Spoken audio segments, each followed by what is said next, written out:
هاي، ازيكم؟ ايه الاخبار؟ عاملين ايه؟ بصوا، انا اوعدكم ان الحلقه دي هتبقى مختلفه شويه، علشان خاطر الاحداث ابتدت تتفهم والاحداث ابتدت تكبر، والمسلسل خلاص فاضله حلقتين ويبتدي يخلص. بس قبل ما نبتدي الحلقه ما تنسوش تتابعوني وتفعلوا زر الجرس عشان يوصلكم كل جديد. يلا بينا نبتدي.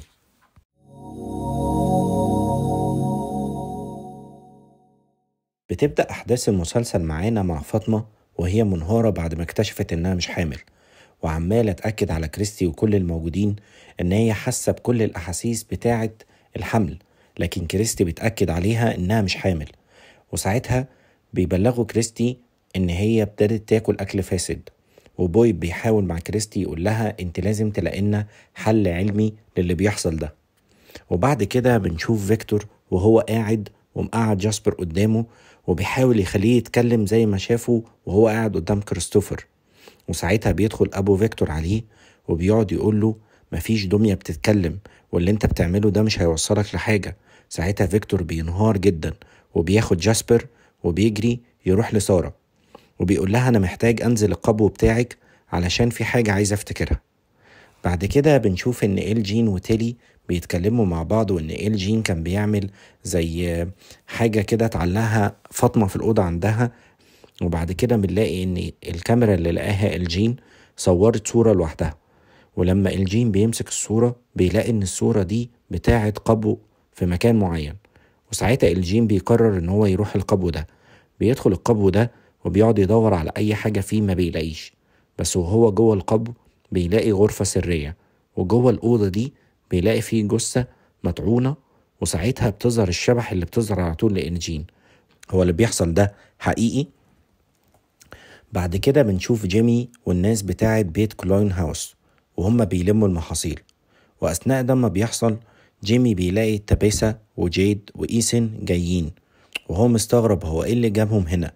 وساعتها تابيسا بتقوله إن المكان ده كانت بتحلم بيه وهي صغيرة، وكانت بتشوف المكان ده بكل تفاصيل فيه، بس كانت بتصحى قبل ما تشوف إيه الخطر اللي جاي، وكانت بتستخبى ورا صخرة معينة. بعد كده بنشوف ان جولي وراندل اتقابلوا مع بعض، وساعتها جولي بتقول لراندل ان هي نفسها تسوق عربية.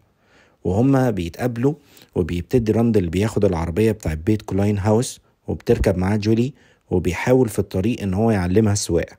بس اثناء ده ما بيحصل بنلاقي ان راندل ابتدى يشوف الحشرات دي تاني قدام عينيه، وابتدى يحس ان هي ابتدت تدخل جوه جسمه تاني. فوقف العربية بسرعة ونزل منها، ونزلت وراه على طول جولي، وقعد يجري في الغابة وجولي تجري وراه وتقعد تنادي عليه، لغاية ما فجأة لقوا نفسهم قدام المكان اللي هم كانوا محبوسين فيه. وساعتها حسوا هما الاتنين أحاسيس مختلفة. وساعتها جولي بتقول لراندل انت حاسس باللي انا حاسة بيه؟ فراندل بيقول لها احنا لازم نمشي من المكان ده دلوقتي حالا. وبعد كده بنشوف ان أليس قاعد في بيت كلوين هاوس ومتضايق جدا على فاطمة. بتدخل عليه تيلي وبتقول له ان فاطمة عاملة ايه دلوقتي، انا عارفة كل حاجة وانا حاسة بيها، وانا كنت وعندي احفاد، فانا عارفة الاحاسيس دي كلها. وساعتها بيبتدي أليس يفهم تيلي ان فاطمة اصلا مش حامل. وساعتها تيلي بتقول له خلاص خلينا نقف جنبها لغاية ما تبقى احسن. وبعد كده بنلاقي ان فاطمة راحت للمكان اللي فيه الاكل، وبتحاول تاكل الاكل الفاسد ده تاني. واثناء ده ما بيحصل بتكتشف ان هي مش قادرة تاكل الاكل الفاسد ده تاني. بتدخل عليها تيلي بتحاول تهدي فاطمة، بس فاطمة بتخش في نوبة غضب جامدة جدا، وبتمسك المقص وبتطعن بيه تيلي. وتيلي بتموت على ايد فاطمة، بس قبل ما تموت بلغت فاطمة، قالت لها اهربي بسرعة. وبعد كده بنلاقي ان أليس دخل على فاطمة وشاف المنظر ده، فجري على طول وبلغ باباه وقال له اللي حصل. ساعتها بويد خد فاطمة ودخل بيها الغابة علشان خاطر يخبيها هناك. وساعتها بويد بيقول لفاطمة انت تفضلي موجودة في الكوخ ده هنا، وانا هحاول ان انا احل الموضوع بره. انت بقيتي فرد من العيلة عندنا، وانا مش هقبل ان حد يأذيكي. وساعتها بنشوف ان في حد من بيت كلوين هاوس شاف ان تيلي ماتت. وساعتها كان الجين واقف شاف المنظر ده بعينيه. وساعتها لقى ان الكاميرا اللي جنبه دي صورت صورة، بس ما كناش عارفين ساعتها الصورة دي بتاعت ايه. بعد ما حصل كده كان بويد بيتكلم مع أليس انهم لازم يخبوا الموضوع، وأليس كان بيبلغ بويد إنه لازم يقول للناس، وبويد ما كانش عايز يعمل كده في الوقت ده. وفي الوقت ده بيناديهم حد من بيت كولاين هاوس وبيقول لهم على الجثة اللي لقوها.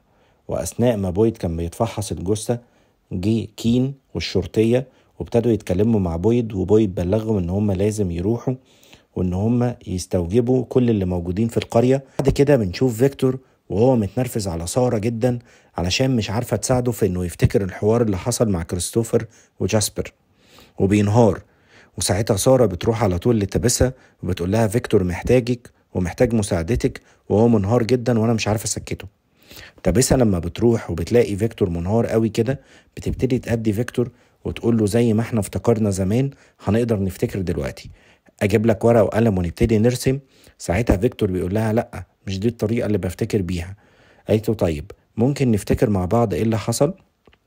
ساعتها فيكتور بيبتدي يفكر مع تابيسا والاحداث اللي حصلت وهو صغير كانت عامله ازاي، وبيقول لها انا مش فاكر اي حاجه. قالت له طب تعالى نشوف انت كنت بتعمل ايه في اليوم ده. قال لها انا كنت بلعب استغمايه انا واختي. قالت له طيب والجو كان عامل ازاي. قال لها الجو كان مشمس. طب اختك كانت بتستخبى فين. قال لها اختي كانت على طول بتستخبى في القبو وقعدت ادور في كل حته حتى في الكنيسه. ساعتها فيكتور افتكر ان اللي حصل ده حصل في قبو الكنيسه. على طول راح واخد ساره واخد تبسه ورايحين للقبو بتاع الكنيسه. وهناك افتكر ان كريستوفر ما كانش بيتكلم مع جاسبر، ولكن اللي كان بيتكلم معاه هو الولد اللي لابس ابيض. وساعتها فيكتور افتكر الكلام اللي كان الولد بيقوله، وهو ده اصل الحكاية كلها، ان النهاية في البدايات، وان الموضوع كله له علاقة بالاطفال، ان اللي بيحبوهم غدروا بيهم وسلموهم للهلاك، بس قبل ما يتم تقديمهم قرابين كان في حد بيحبهم واداهم امل. وساعتها الاطفال غرزت الامل ده في الارض وطلعت الشجرة السحرية. والطفل كان بيبلغ كريستوفر انه لازم يدخل جوه الشجرة دي علشان ينقذ الاطفال، وكريستوفر ما بيصدقش الكلام ده خالص وبيقرر انه ما بيعملش كده. واثناء ما فيكتور بيحكي الموضوع ده بيفتكر ان هو اللي راح وحكى مامته كل حاجة، ولما راح وحكى لمامته كل حاجة هو ده اللي خلى مامته تسيبهم وتدخل الشجرة علشان تحاول تنقذ الأطفال. وبعد كده بنشوف ان جين بيروح المستشفى وبيشوف راندل هناك، وراندل بيقول له هو انت ايه اللي جابك. جين بيقول له انا اتعورت وجاي عشان خاطر اخد شوية حاجات من العيادة. وساعتها راندل بيقول للجين انا اسف على معاك يعني في الباص اول ما جينا، بس ما ينفعش تاخد حاجة عشان كريستي هتتضايق، لازم لما تيجي كريستي تبلغها الاول انت عايز تاخد ايه. وساعتها الجين بياخد بعضه وبيروح بيت كولاين هاوس. بنكتشف ان الجين الصورة اللي اتبعتت له كانت انه يسحب دم من دمه، وفعلا الجين بيبتدي يسحب من دمه. وبعد كده الكاميرا صورت له صورة تاني. على الجانب التاني بنشوف ان جولي وإيسن وقفوا وراحوا للمكان اللي كانت جولي محبوسة فيه.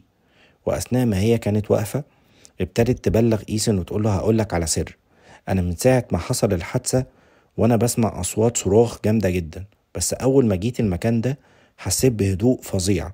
ساعتها إيسن قال لها انت على عتبة مغامرة لازم تدخليها زي اي بطل بيواجه خوفه. وساعتها فعلا جولي بتدخل وبيتحول المكان لنفس المكان اللي هي كانت محجوزة فيه. بس بتحصل حاجة غريبة جدا وهتغير احداث كتيرة قوي في المسلسل. اولا شافت نفسها هي وراندل وميرال وهم محبوسين. بعد كده شافت مارتن اللي كان موجود في الجزء التاني. مش بس كده، ده كمان مارتن كان عارفها وقال لها جولي كويس انك موجودة، انت لازم ترمي الحبل. قالت له حبل مين؟ قال لها حبل عشان يساعد اللي موجود في القبر تحت. وبنكتشف ساعتها ان اللي رمى الحبل لبويد في الجزء التاني كانت اصلا جولي. وساعتها مارتن بيقول لجولي انت لازم تمشي من هنا علشان المكان ده مخيف جدا. ولما جولي بتقرر ان هي تفتح الكهف ده وتخرج منه، بصت لقيت نفسها دخلت الكهف اللي موجود فيه الوحوش، وكمان رجعت بالزمن للوقت اللي كانت تابيسا وفيكتور موجودين في الحفرة اللي هو برضو بداية الجزء التاني. وقبل ما تقرب لمامتها سمعت صوت الأطفال وهي عمالة تقول إنكوي إنكوي إنكوي. ساعتها كانت جولي مرمية على الأرض وإيسن ما كانش عارف يعمل إيه، فجري يبعت أي حد عشان خاطر ينقذ أخته. وساعتها بيجي كين وبيشيل جولي من جوه الحفرة دي وبيطلع بيها بره المكان ده اول ما بتطلع جولي على طول بتفوق وبتبقى منهارة جدا وهي حاضنة ايثن. بعد كده بنشوف بويد وأليس بيتكلموا في المصيبة اللي عملتها فاطمة، وان أليس عايز يبلغ باللي حصل وبويد بيقول له لا. وساعتها بتدخل عليهم دونا، ولما بتدخل عليهم دونا بويد بيحكي لها كل حاجة. وساعتها دونا بتتصدم وبتبلغ بويد انه لازم يبلغ الناس الحقيقة، وان لو ما عملش كده هي اللي هتبلغ كل الناس، وساعتها مش هيسقط بويد تاني. وبعد كده بنلاقي ان بويد قرر ان هو ياخد أليس وفاطمة ويهربوا، وابتدى يقول لأليس انتوا هتروحوا تقعدوا في كوخ مكان بعيد جدا. وهم رايحين على الكوخ اللي مستخبية فيه فاطمة لقوا ان الكوخ مفتوح، ودخل أليس مجنون بيدور على فاطمة ملقاش فاطمة. وهنا بنكتشف بقى اللي حصل. بنكتشف ان الصورة التانية اللي جات لإلجين هي مكان فاطمة، وساعتها إلجين أخد فاطمة وداها القبو اللي شافه في الصورة الأولانية، المكان اللي فيه الجثة اللي كانت مطعونة. وساعتها إلجين بيقول لها ما تخافيش ما تخافيش، انت لازم تفضلي هنا علشان خاطر صحة الجنين اللي جواكي. فاطمة بتقول له جنين ايه؟ انا ما طلعتش حامل. إلجين بيقول لها لا انت حامل، بس الولد اللي معاكي ده مش ابنك على فكرة، الولد ده مش بتاعك، وعشان كده انت لازم تفضلي هنا علشان تقدري تنقذينا، وده هيكون يساعدنا كلنا. الولد ده لازم يفضل هنا. فاطمة بتقوله من فضلك سيبني، انا لازم اخرج، انا لازم اهرب من هنا. ساعتها إلجين بيمسك فاطمة وبيضغط عليها بقوة وبيزقها لجوه، بيقول لها ده لمصلحتنا كلنا، اسمعي الكلام، انت لازم تفضلي هنا، انت لازم تفضلي هنا. وطبعا زي ما كلنا شفنا الأحداث ابتدت تكبر جدا في المسلسل، وكده هنقول إن الحلقة التاسعة والحلقة العاشرة اللي جايين هيبقوا من أقوى الحلقات في المسلسل، والمسلسل هينتهي نهاية غريبة شوية. عايز أتكلم معاكم شوية نظريات كده قبل ما نقفل.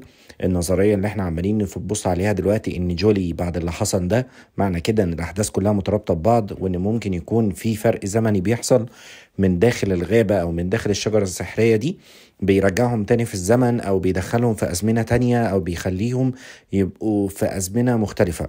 فدي نظرية من النظريات. وطبعا اللي بقى احنا كنا دلوقتي خلاص كلنا يعتبر مش شاكين، كلنا بقينا متوقعين ان الطفل اللي هتولده فاطمة ده وحش من الوحوش، وان تيلي الست العجوزة دي هي ليها دور كبير قوي في الأحداث اللي بتحصل. وزي ما احنا ما شفنا برضو ان فيكتور بعد اللي اكتشفه وكل الكلام اللي قاله فيكتور لتابيسا وقاله سارة، ان برضو احنا داخلين على نهاية قوية جدا، ان فعلا في حدث كبير قوي حصل في المدينة ديت، وان في اطفال اتقدمت قرابين، وان دي كانت حاجة بشعة قوي، وان هم لازم ينقذوا الاطفال ديت. وتحصل ان الزمن بيتعاد كل شوية باحداث جديدة بابطال جديدة علشان خاطر يحاولوا ينقذوا الاطفال ويوقفوا الخطر ده، ولو ما عرفوش يعملوا ده كل ده بيموت. على العموم انا مستني حلقتين الجايين بفارغ الصبر، ومستني انتوا كمان تقولوا لي رأيكم في الكومنت وتعليقاتكم، وما تنسوش تتابعوني وتشتركوا على القناة علشان يوصلكوا كل جديد. سلام.